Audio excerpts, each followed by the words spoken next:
Hello friends, welcome to my channel. जैसा कि आप सब जानते हैं कि ये यूजीसी नेट पॉलिटिकल साइंस के विद्यार्थियों के लिए चैनल है और मैंने इकाई 2 के वेस्टर्न पॉलिटिकल थॉट को शुरू किया है, जिसमें हम बहुत से विचारकों को देख रहे थे। और अपने पिछले वीडियो में मैंने अरस्तू के जीवन परिचय की बात की थी और आज का वीडियो भी उनके सिद्धांतों से संबंधित है। आज की वीडियो में मैंने अरस्तू के न्याय सिद्धांत और उनके आदर्श राज्य संबंधी सिद्धांत के बारे में बताया है। तो चलिए शुरू करते हैं आज का वीडियो। आज का वीडियो में सबसे पहले है अरस्तू के अनुसार न्याय का अर्थ क्या है। तो अरस्तू के अनुसार न्याय का अर्थ है व्यक्ति के तमाम नैतिक गुण यानी सद्गुण का व्यवहारिक रूप ही न्याय है।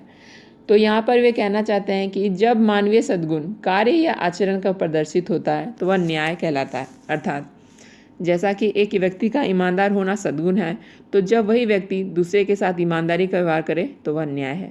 फिर नेक्स्ट है अरस्तू ने न्याय के स्वरूप को 2 भागों में विभाजित किया है, पूर्ण न्याय और विशिष्ट न्याय। सॉरी, यहाँ पे वितरणात्मक हो गया है तो आप उसे करेक्ट कर लीजिएगा, ये होगा विशिष्ट न्याय। विशिष्ट न्याय। तो पूर्ण न्याय क्या है? पूर्ण न्याय है व्यक्तिगत कम, सामाजिक क्षेत्र में ज़्यादा महत्व, और जब व्यक्ति स्वयं की भलाई के साथ पूरे समाज की भलाई चाहता है तो वह पूर्ण न्याय होता है। और विशिष्ट न्याय क्या है? विशिष्ट न्याय है इसका संबंध नैतिक आचरण एवं समानता के व्यवहार से समाहित होता है और उचित अनुचित व्यवहार की प्रेरणा इससे मिलती है। फिर आगे जाते हैं। पूर्ण न्याय सभी सद्गुणों का पूर्ण न्याय अर्थात कानून एवं नैतिकता से परिपूर्ण आचरण करना ही पूर्ण न्याय है। मैंने यहाँ पे आपको लिख दिया है ताकि आपको अच्छे से समझ में आए। फिर है जो विशिष्ट न्याय का ही 2 रूप होता है, वितरणात्मक न्याय और सुधारात्मक न्याय। तो उसमें वितरणात्मक न्याय की व्याख्या मैंने यहाँ पे की है। जो वितरणात्मक न्याय होता है वह है राजकीय पदों, लाभों, उपाधियों और पुरस्कारों का योग्यता एवं दक्षता के आधार पर नागरिकों के बीच वितरण किया जाता है। तो ऐसे न्यायिक कार्य को वितरणात्मक न्याय कहते हैं। यह बहुत ही इम्पोर्टेंट है। फिर आगे आते हैं। अरस्तु के वितरणात्मक न्याय की धारणा का आधार क्या है? तो योग्यता और ज्यामितीय अनुपात है। यह प्रत्येक व्यक्ति को समाज के सदस्य के रूप में उसकी योग्यता के आधार पर उचित भाग प्रदान करता है। सभी को समाज का सदस्य होने के नाते प्रत्येक व्यक्ति के कार्यों में भाग लेने के समान अधिकार प्राप्त करवाता है। किसी भी व्यक्ति का अचानक विषम अनुपात में सत्ता प्राप्त नहीं करने देना चाहिए, क्योंकि व्यक्ति सरलता से भ्रष्ट हो जाते हैं। इन्होंने मतलब कि सही बात कही है कि अगर व्यक्ति को अचानक अगर सत्ता मिल जाती है तो वो उसे संभाल नहीं पाता। हर व्यक्ति संपन्नता को सहन नहीं कर सकता। फिर नेक्स्ट है अरस्तु का न्याय संबंधी विचार अधिकारमूलक है। जैसा कि हम प्लेटो जो इनके गुरु थे उनका वाला में हम लोगों ने देखा था कि वे उनका न्याय संबंधी विचार कर्तव्यमूलक था और ये अधिकारमूलक है। ये अधिकार को ज़्यादा महत्व देते हैं। तो फिर नेक्स्ट है अरस्तु के अनुसार राज्य समान व्यक्तियों का समुदाय है। इन्होंने सभी को समान दर्जे से देखा है। और उसके बाद फिर नेक्स्ट है विशेष न्याय के 2 भेद इन्होंने बताए थे। मैंने जो पीछे आपको बताया उसी को मैंने यहाँ लिख दिया है क्लियरफाई करने के लिए कि वितरणात्मक न्याय और एक सुधारात्मक न्याय। तो वितरणात्मक न्याय के बारे में मैंने वहाँ बताया और नेक्स्ट था सुधारक न्याय। तो यह नागरिकों के व्यवहार से संबंधित है। फिर आते हैं नेक्स्ट में न्याय अंगगणितीय अनुपात में दिया जाना चाहिए, अर्थात समान अपराध के लिए सभी को समान दंड दिया जाना चाहिए। इसे तो हम अच्छी तरह स्पष्ट से समझ ही गए होंगे कि जो इसमें कोई भेदभाव नहीं। आपने अगर गलत काम किया है, आप निर्धन हो या धनी, इससे हमें कोई फर्क नहीं पड़ता। सभी को समान दंड समान अपराध के लिए। तो फिर आते हैं आगे आदर्श राज्य संबंधित विचार। उनके आदर्श राज्य संबंधित विचार में सबसे प्रथम है कि आदर्श राज्य की व्याख्या उन्होंने किस पुस्तक में की? तो पॉलिटिक्स की 7वीं पुस्तक, मतलब पॉलिटिक्स की उन्होंने 8 पुस्तकें लिखी थी, तो 7वीं पुस्तक में उन्होंने आदर्श राज्य के विचार दिए। फिर नेक्स्ट है राज्य के संबंध में अरस्तु कहते हैं राज्य जीवन के लिए अस्तित्व में आया है और वह अच्छे जीवन के लिए अस्तित्व में बना हुआ है। मतलब कि राज्य हर व्यक्ति के जीवन के लिए ही अस्तित्व में आया है और उसका अच्छा जीवन भी राज्य से ही बन सकता है। तो ये बहुत ही इम्पॉर्टेंट है। फिर नेक्स्ट है अरस्तु अपने आदर्श राज्य के विभिन्न क्षेत्रों में मध्यम मार्ग को अपनाने पर बल देते हैं। मध्यम मार्ग का मतलब हुआ कि उनका कहना था कि मध्यम मार्ग का अनुसरण करने वाला जीवन ही श्रेष्ठ जीवन है और मध्यम मार्ग ही ऐसा है जिसे प्राप्त कर लेना प्रत्येक व्यक्ति के लिए संभव है। अर्थात सर्वोत्तम रूप से जो शासन प्राप्त किया जा सके उसे की चेष्टा करनी चाहिए, और यह मध्यम वर्गीय व्यवस्था है, संवैधानिक तंत्र और सुप्रजातंत्र। फिर नेक्स्ट है मध्यम वर्ग की प्रधानता के पक्ष में उन्होंने 3 तर्क दिए हैं। पहला है कि अत्यंत धनी वर्ग, बलवान वर्ग हो या निर्धन और निर्बल वर्ग, दोनों ही अपराध की ओर झुकाव रखते हैं, जिससे राज दोषपूर्ण हो जाता है। इसलिए मध्यम मार्ग से इस समान मनुष्य के समाज की स्थापना होती है। इसका कहना है कि अगर बहुत आदमी धनी हो जाता है, बलवान हो जाता है, धनी वर्ग में धूर्तता आ जाती है, लोभ आ जाती है, बलवान व्यक्ति दूसरे पर शासन करने लगता है, और निर्धन भी रहता है तो वह अपने कमजोरी के कारण, निर्बलता के कारण, मतलब वो कोई भी काम करने के लिए तैयार हो जाता है। तो इसलिए वे मध्यम लोगों के बारे में बात करते हैं जो समान हो, और इससे अच्छे समाज की स्थापना होगी। फिर नेक्स्ट है मध्यम वर्ग की प्रधानता वाले राज्य अधिक सुरक्षित होते हैं। तो ये जहाँ पर समानता होगी वहाँ पर विभेद कम होगा, तो वे सुरक्षित ज़्यादा होंगे। फिर नेक्स्ट है यूनान के निर्धन वर्ग से ही सोलन, लाइकगरस आदि श्रेष्ठ नियम निर्माता मध्यम वर्ग से उत्पन्न हुए। इस कथन से उनका कहने का तात्पर्य है कि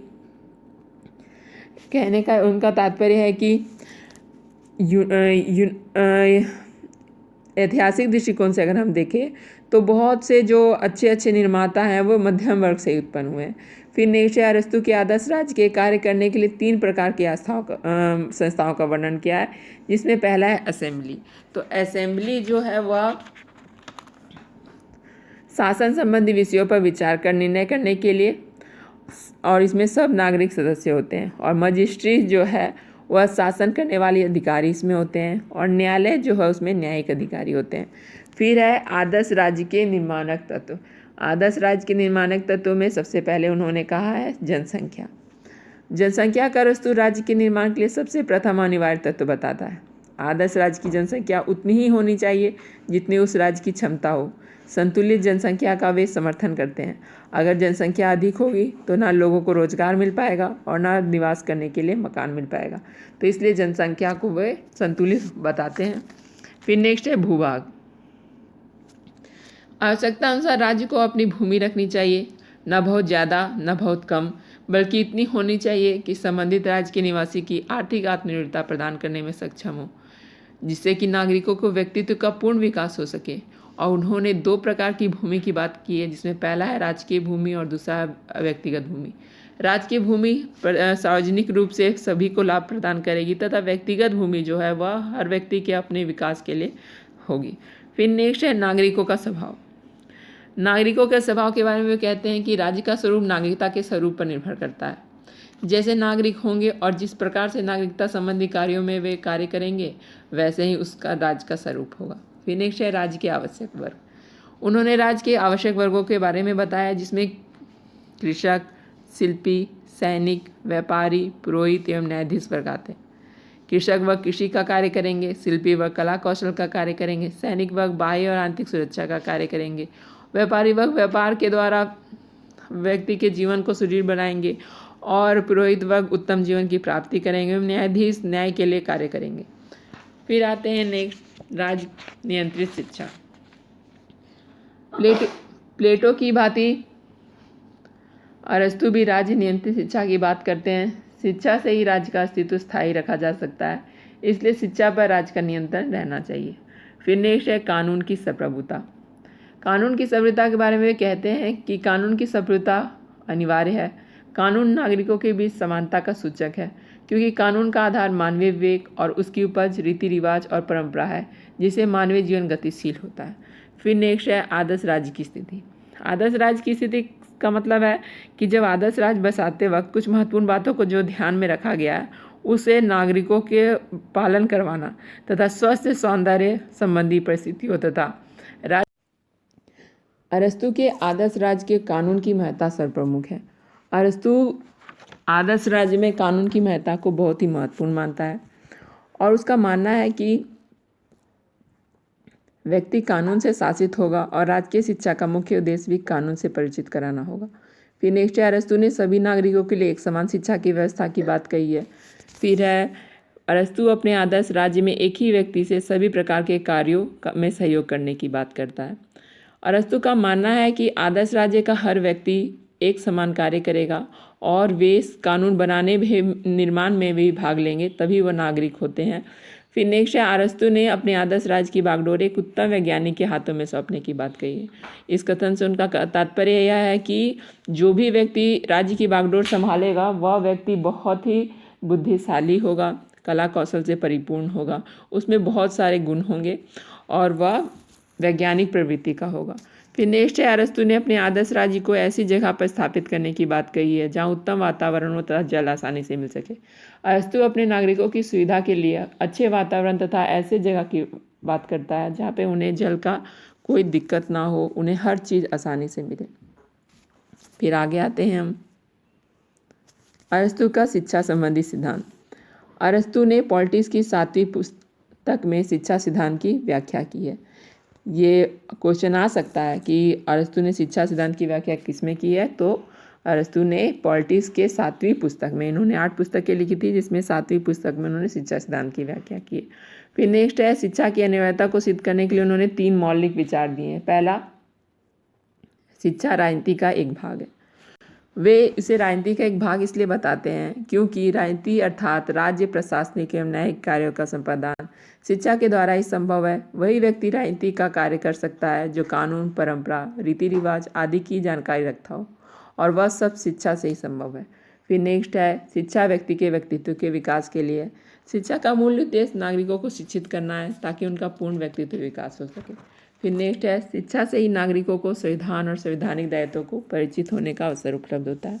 यह एकदम सही है कि अगर शिक्षा नहीं होंगे हम तो हमें कुछ भी अच्छे से पता नहीं चलेगा, संविधान के क्या दायित्व हैं, क्या कानून है, ये सब हम शिक्षित होंगे तभी हमें पता चलेगा। फिर नेक्स्ट, अरस्तु शिक्षा के मनोवैज्ञानिक पक्ष पर जोर देता है। अरस्तु का मानना है कि शिक्षा का विकास आनुवांशिक सुधार तथा विवेक का विकास करने के साथ मनोभावनाओं को अच्छी तरह से जानना भी है। फिर नेक्स्ट, अरस्तु राज्य नियंत्रित शिक्षा की बात करते हैं। ये तो मैंने पीछे आपको बताया ही है। फिर आगे आते हैं हम, अरस्तु के शिक्षा का उद्देश्य। अरस्तु ने शिक्षा के कुछ उद्देश्य बताए हैं जिसमें है व्यक्ति की भावनाओं को सही दिशा में मोड़ना। इससे उनका तात्पर्य यह है कि शिक्षा एक ऐसा माध्यम है जिससे व्यक्ति अगर गलत राह पे जा रहा है, गलत संगत पे जा रहा है या गलत काम कर रहा है तो शिक्षा उसे सही रास्ते पे ला सकती है।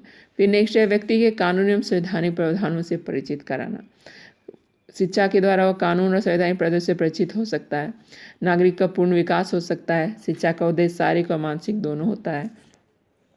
फिर नेक्स्ट है, अरस्तु अपने शिक्षा के कार्यक्रम को 3 भागों में बांटता है, जिसमें पहला है प्रथम चरण, जन्म से लेकर 7 वर्ष तक की आयु।